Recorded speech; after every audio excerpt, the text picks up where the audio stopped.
नमस्कार. आजच्या बातमीपत्रात मी विनायक घोडे आपलं स्वागत करतो. सुरुवातीला एक नजर ठळक बातम्यांवर. विजयादशमीच्या मुहूर्तावर देशभर दसऱ्याचा आनंद. राष्ट्रपती आणि पंतप्रधानांकडून देशवासियांना शुभेच्छा. नागपूरमध्ये आज राष्ट्रीय स्वयंसेवक संघाचा स्थापना दिन, त्याबरोबरच धम्मचक्र प्रवर्तन दिनानिमित्त विशेष उत्साह. तर मुंबई शिवसेनेच्या दसरा मेळाव्याची जय्यत तयारी.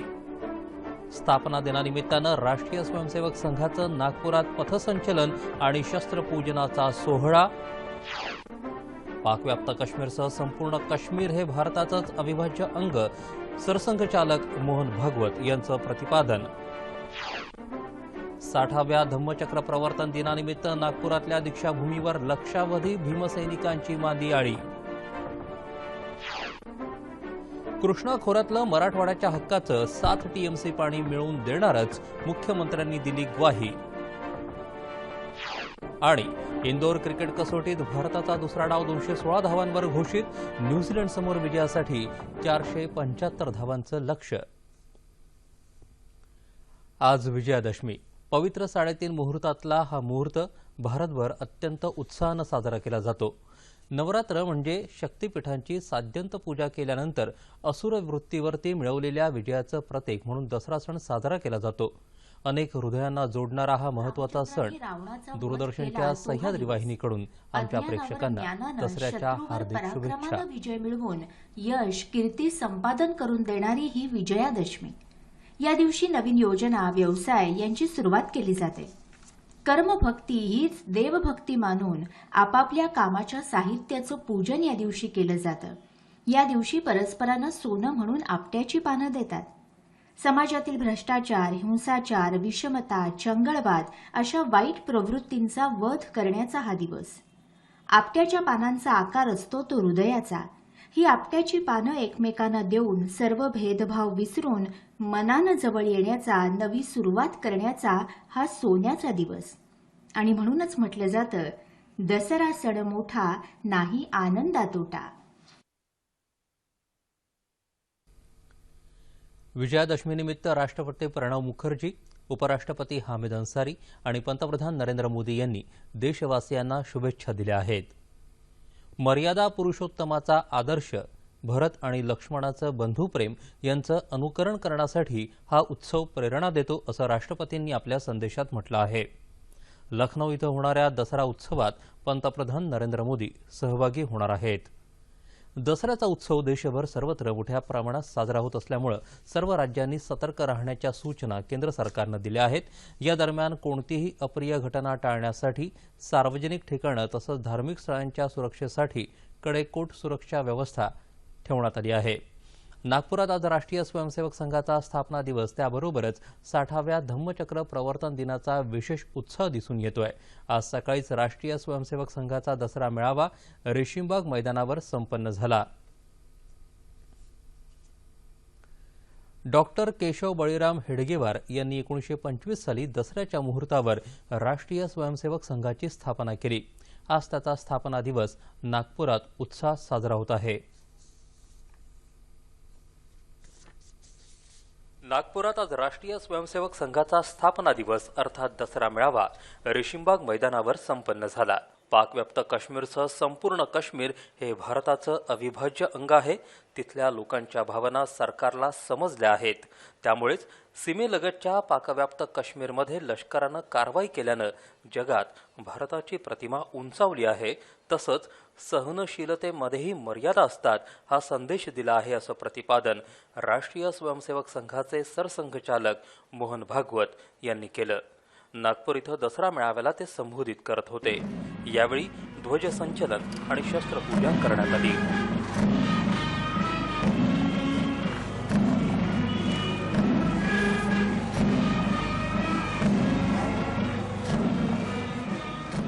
भारताच्या सागरी तसंच सीमेवरील सीमांचं सातत्यपूर्ण रक्षण करण्यावर त्यांनी भर दिला.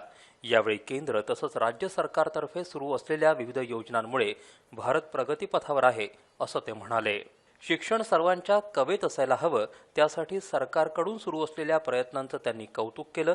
सध्या काम करणारं सरकार असल्यामुळे देश प्रगती करतोय, असं ते म्हणाले. अभी जो शासन चल रहा है वो काम करने वाला है, उदासीन रहने वाला नहीं। और जो कुछ योजना है उनकी चली है, करने के लिए अपेक्षाएं बहुत है और बहुत कुछ होने को बाकी है।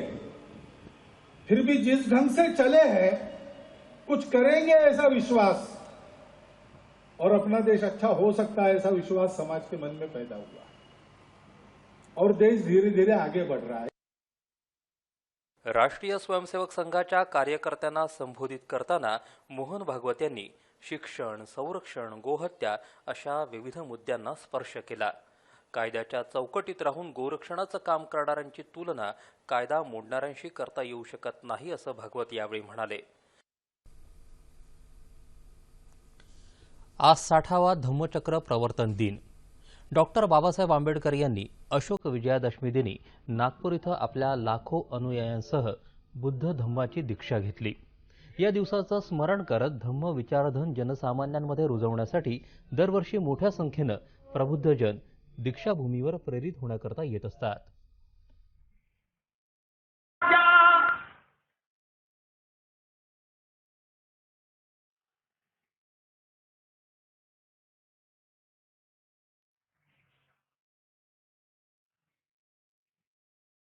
देशात अस्पृश्य म्हणून समजल्या जाणाऱ्या समाज बांधवांना हजारो वर्षांच्या दास्य आणि गुलामगिरीतून मुक्त करण्यासाठी डॉक्टर बाबासाहेब आंबेडकरांनी मानवमुक्तीचा लढा दिला. पशुतुल्य यातनामय जीवन जगणाऱ्या शोषितांच्या आयुष्यात दीपस्तंभ ठरलेल्या डॉक्टर बाबासाहेब आंबेडकरांनी अस्पृश्यतेचा कलंक असणाऱ्या जुन्या रूढी आणि परंपरांचा त्याग करण्याची भीमगर्जना 1935 साली नाशिकच्या येवले मुक्कामी केली.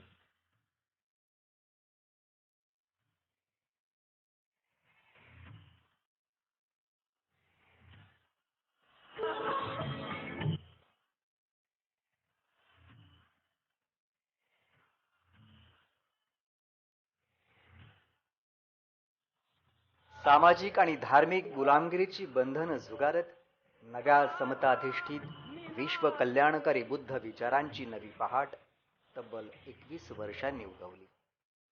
डॉक्टर बाबासाहेब आंबेडकरांनी आपल्या लाखो अनुयायांसह सनातन परंपरेतून सीमोल्लंघन करत 14 ऑक्टोबर 1956 रोजी अशोक विजयादशमीच्या पर्वावर नागभूमीत बुद्धाच्या धम्माचं अनुसरण केलं.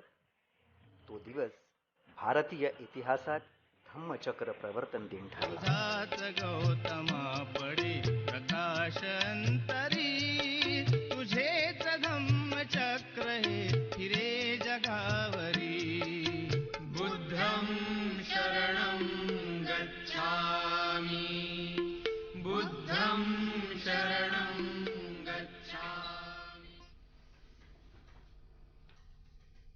नागपुरातच आज 60व्या धम्मचक्र प्रवर्तन दिनाचा कार्यक्रम होत असून अध्यक्ष भदंत आर्य नागार्जुन सुरई ससाई हे असतील, तर प्रमुख पाहुणे म्हणून मुख्यमंत्री देवेंद्र फडणवीस तसंच केंद्रीय मंत्री नितीन गडकरी आणि राधामोहन सिंग, रामदास आठवले, बिहारचे राज्यपाल रामनाथ कोविंद, राज्यातले मंत्री चंद्रशेखर बावनकुळे आणि राजकुमार बडोले आदी या कार्यक्रमाला उपस्थित राहणार आहेत.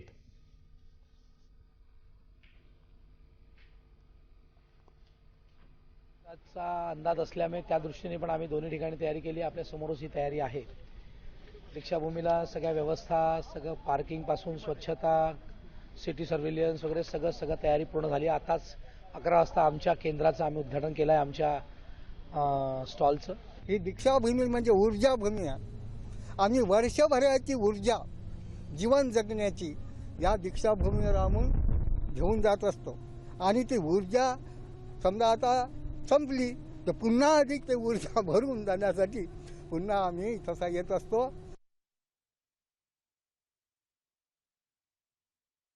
आपल्या चैत्यभूमीवर डॉक्टर बाबासाहेब आंबेडकर यांना अभिवादन करण्यात आलं. डॉक्टर बाबासाहेब आंबेडकर महापरिनिर्वाण दिन समन्वय समितीतर्फे आंबेडकरांच्या अर्धपुतळ्याला पुष्पगुच्छ वाहून बुद्धवंदना करण्यात आली. दी बुद्धिस्ट सोसायटी ऑफ इंडियाच्या वतीनं कार्याध्यक्ष भीमराव आंबेडकर यांच्या हस्ते ध्वजारोहण करण्यात आलं, तर समता सैनिक दलातर्फे मानवंदना देण्यात आली. ज्येष्ठ कार्यकर्ते नागसेन कांबळे यांनी आपले विचार मांडले. यावेळी समितीच्या पदाधिकाऱ्यांसह मुंबई महानगरपालिकेचे उपायुक्त आनंद वागरळकर, केंद्र सरकारच्या अन्न महामंडळाचे सदस्य रवी गरुड आणि कीर्ती महाविद्यालयाचे प्राचार्य डॉक्टर VN मगरे उपस्थित होते. धम्मामुळे माणूस सन्मार्गावरती आपली वाटचाल करत असतो आणि त्यामुळे बाबासाहेब आंबेडकरांनी 14 ऑक्टोबर 1956 रोजी बौद्ध धम्माची दीक्षा देऊन सकल समाजाला एक सांस्कृतिक उन्नयनाच्या मार्गावरती आणून ठेवलं आणि आज कोट्यावधी लोक जे दलित वंचित पीडित होते ते आज ह्या भगवान बुद्धाच्या सन्मार्गावरती आपली जीवनाची वाटचाल करत आहेत. राष्ट्रीय स्वयंसेवक संघाचा दसरा मेळावा तसंच 60व्या धम्मप्रवर्तन दिनासह संपूर्ण महाराष्ट्राचं लक्ष वेधून घेतो तो शिवसेनेचा दसरा मेळावा. मुंबईतल्या शिवतीर्थावर संध्याकाळी होणाऱ्या या मेळाव्याची तयारीही आता अंतिम टप्प्यावर आली आहे. शिवसेना पक्षप्रमुख उद्धव ठाकरे या मेळाव्यात शिवसैनिकांना मार्गदर्शन करतील. शिवसैनिकांचं या मार्गदर्शनाकडे नेहमीच लक्ष लागून राहिलेलं असतं. 3.5 शक्तिपीठांपैकी पूर्ण पीठ असलेल्या नांदेड जिल्ह्यातल्या माहूरगड इथल्या श्री रेणुकादेवीच्या दर्शनासाठी भाविकांनी गर्दी केली आहे. नवरात्रोत्सवात रेणुकादेवीच्या दर्शनासाठी महाराष्ट्रासह आंध्र प्रदेश, तेलंगणा, कर्नाटक, मध्य प्रदेश येथील भाविक मोठ्या संख्येनं उपस्थित राहतात. या उत्सवादरम्यान रेणुकादेवीची दररोज सालांकृत अशी मोहक पूजा केली जाते. काल महानवमीला माहूरगड इथं पूर्णाहुती कार्यक्रम सायंकाळी संपन्न झाला. नुकत्याच औरंगाबाद इथं झालेल्या राज्य मंत्रिमंडळ बैठकीत मुख्यमंत्री देवेंद्र फडणवीस यांनी माहूरगड विकासासाठी 232 कोटी रुपयांच्या आराखड्याला मंजुरी दिल्याची घोषणा केली आहे.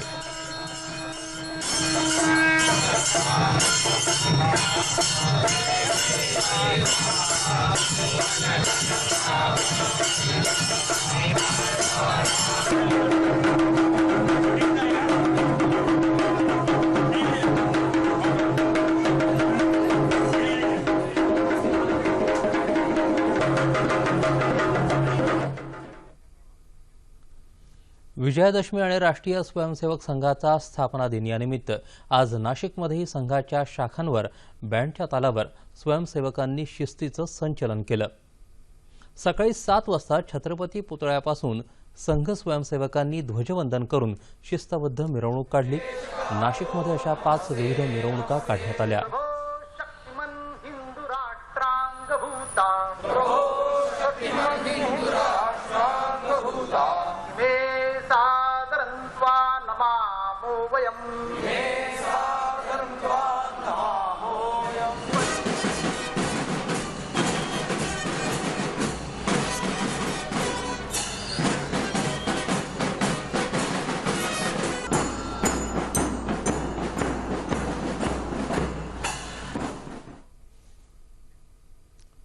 सोलापूर जिल्ह्यात दसऱ्याच्या मुहूर्तावर दुचाकी आणि 4चाकी वाहन खरेदीसाठी नागरिकांची गर्दी दिसून येते. टीव्ही, वॉशिंग मशीन, फ्रीज अशा घरगुती वस्तूंच्या खरेदीसाठीही नागरिकांची गर्दी झाली आहे. विविध कंपन्या आकर्षक सवलतीच्या योजना राबवत ग्राहकांना आकर्षित करत आहेत. शहरातल्या नामवंत सराफी पेढ्यांवर सोने खरेदीसाठी नागरिकांची चांगलीच लगबग दिसून येत आहे. गेल्या 4 वर्षातल्या दुष्काळी स्थितीमुळे बाजारात खरेदीची धूम दिसली नव्हती. मात्र यंदा समाधानकारक पाऊस झाल्यानं दसऱ्याच्या खरेदीसाठी बाजारपेठा फुलल्या आहेत. राज्यातल्या वंजारी बांधव आणि कष्टकऱ्यांचं श्रद्धास्थान असलेल्या भगवानगडावर जाऊन ग्रामविकास मंत्री पंकजा मुंडे यांनी आज भगवान बाबांच्या समाधीचं दर्शन घेतलं. महंत नामदेव शास्त्री आणि ग्रामविकास मंत्री पंकजा मुंडे यांच्यातल्या वादामुळे इथल्या दसरा मेळाव्याला गेल्या काही दिवसांपासून राजकीय वळण लागलं आहे. पंकजा मुंडे यांच्या समर्थनार्थ आज लाखो समर्थक भगवानगडाच्या पायथ्याशी जमले आहेत. शास्त्री आणि मुंडे यांच्यातल्या वादाच्या पार्श्वभूमीवर गडावर जमावबंदीचे आदेश लागू झाले आहेत. जिल्हा प्रशासनानं गडावर सभेला परवानगी नाकारली असून खरवंडी शिवारात सभेला परवानगी दिली आहे.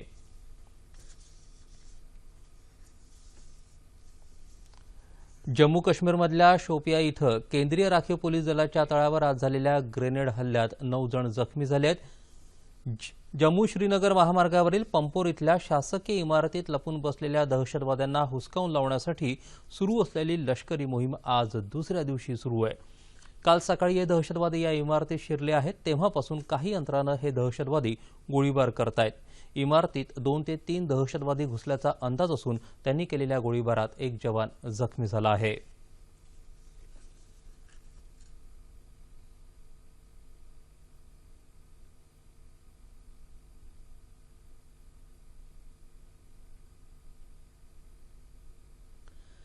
जगभरात आज 5वा आंतरराष्ट्रीय बालिका दिवस साजरा होतोय. मुलींबाबत होणारा भेदभाव संपुष्टात आणण्यासाठी संयुक्त राष्ट्रांतर्फे हा दिवस साजरा करण्यात येतो. यंदा या दिवसाची संकल्पना मुलींचा विकास म्हणजेच शाश्वत विकास उद्दिष्टांचा विकास अशी आहे. मुलींची प्रगती झाली तरच कुटुंबाची, समुदायाची, समाजाची प्रगती होऊ शकते असं सांगून संयुक्त राष्ट्रांनी मुलींच्या प्रगतीसाठी जागतिक स्तरावर प्रयत्न करण्याचं आवाहन केलं आहे. वर्ष 2030 पर्यंत स्त्री पुरुष समानता आणण्याचं आंतरराष्ट्रीय ध्येय संयुक्त राष्ट्रांच्या शाश्वत विकास उद्दिष्टांमध्ये ठेवण्यात आलं आहे.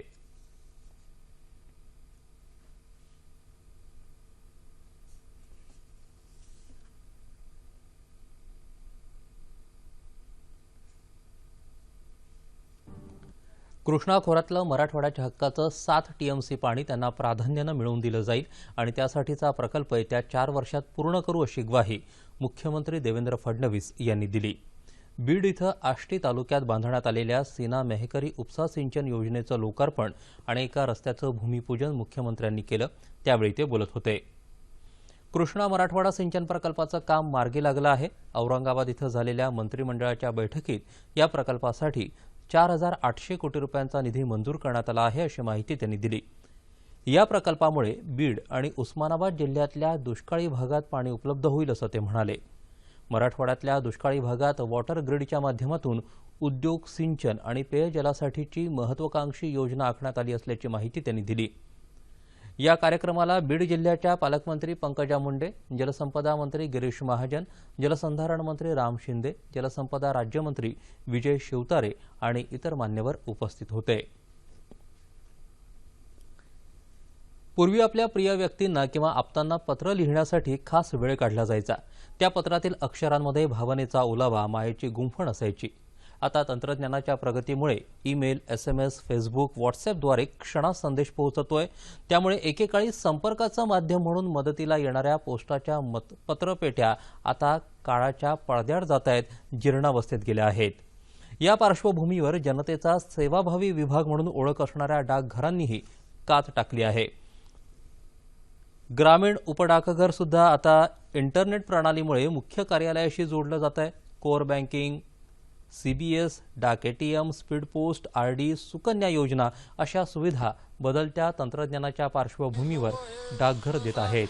मेन पोस्ट ऑफिस किंवा RMS मध्ये तिथं डाक टाकण्याचे जास्त प्रयत्न करतात. त्यांना काय वाटते की बा जसं इथं आपण जर डाक टाकली तर ती व्यवस्थित जाईल, परंतु माझ्यामध्ये असं काही नाही. अकोल्याजवळ पासून लांब समजा 50 किलोमीटर अंतरावरही जर आपण समजा एखादं पत्र टाकले तरी ते पण त्याच वेळेस येते आणि लोकल जर टाकले तरी ते त्याच वेळेमध्ये लोकांना पर्यंत पोहोचू शकते. लोकांचे मासिक, शिवाय त्यांचे ड्यूडंट आणि जे RTO ऑफिसला जे कॉन्ट्रॅक्ट दिलेले असतात त्यांचा बिझनेस पोस्टद्वारे पोस्टमनकडून वाटप केल्या जाते. LIC, महामंडळ, आधार कार्ड तर एवढे आले की बस विचारू नका. शेतीमध्ये रोजगाराच्या प्रचंड क्षमता असल्यामुळे शेतकऱ्यांनी पारंपरिक शेतीऐवजी अत्याधुनिक तंत्रज्ञानावर आधारित शेती करावी. यामुळे शेतकऱ्यांच्या सामाजिक आणि आर्थिक जीवनमानात बदल घडेल असं मत सामाजिक न्यायमंत्री राजकुमार बडोले यांनी व्यक्त केलं. आधुनिक तंत्रज्ञानाची माहिती शेतकऱ्यांपर्यंत पोहोचवा असं आवाहनही बडोले यांनी केलं. डॉक्टर पंजाबराव देशमुख कृषी विद्यापीठ आणि आत्मा यांच्या वतीनं नागपुरात विभागीय कृषी प्रदर्शन आयोजित करण्यात आलं आहे. काल या प्रदर्शनाचं उद्घाटन झालं. त्यानंतर आयोजित कार्यक्रमात ते बोलत होते. या प्रदर्शनात 13 संस्था सहभागी झाल्या आहेत. कृषी उत्पादन, कृषीपूरक उद्योग, अत्याधुनिक शेती, प्रक्रिया उद्योग, फलोत्पादन, ठिबक आणि तुषार सिंचन, रेशीम उद्योग, बियाणं, महिला बचत गट आदींनी शेतकऱ्यांच्या माहितीसाठी विविध स्टॉल्स लावले आहेत. हे प्रदर्शन उद्यापर्यंत रसिकांना विनामूल्य पाहता येईल. अहमदाबाद इथं सुरू असलेल्या विश्वचषक कबड्डी स्पर्धेत आपल्या उत्कृष्ट कामगिरीला कायम ठेवत काल इराणनं थायलंडवर 64-23 असा दणदणीत विजय प्राप्त केला. या विजयामुळे 10 गुणांसह इराण ब गटात सर्वोच्च स्थानावर आहे. आज एका सामन्यात दक्षिण कोरियानं अर्जेंटिनावर 68-42 असा विजय मिळवला. या विजयामुळे दक्षिण कोरियानं अ गटात भारत आणि बांगलादेशला मागे टाकलंय. दक्षिण कोरियानं दोन्ही सामने जिंकून 10 गुण मिळवले आहेत. आणखी एका सामन्यात काल जपाननं अमेरिकेचा 45-19 असा पराभव केला.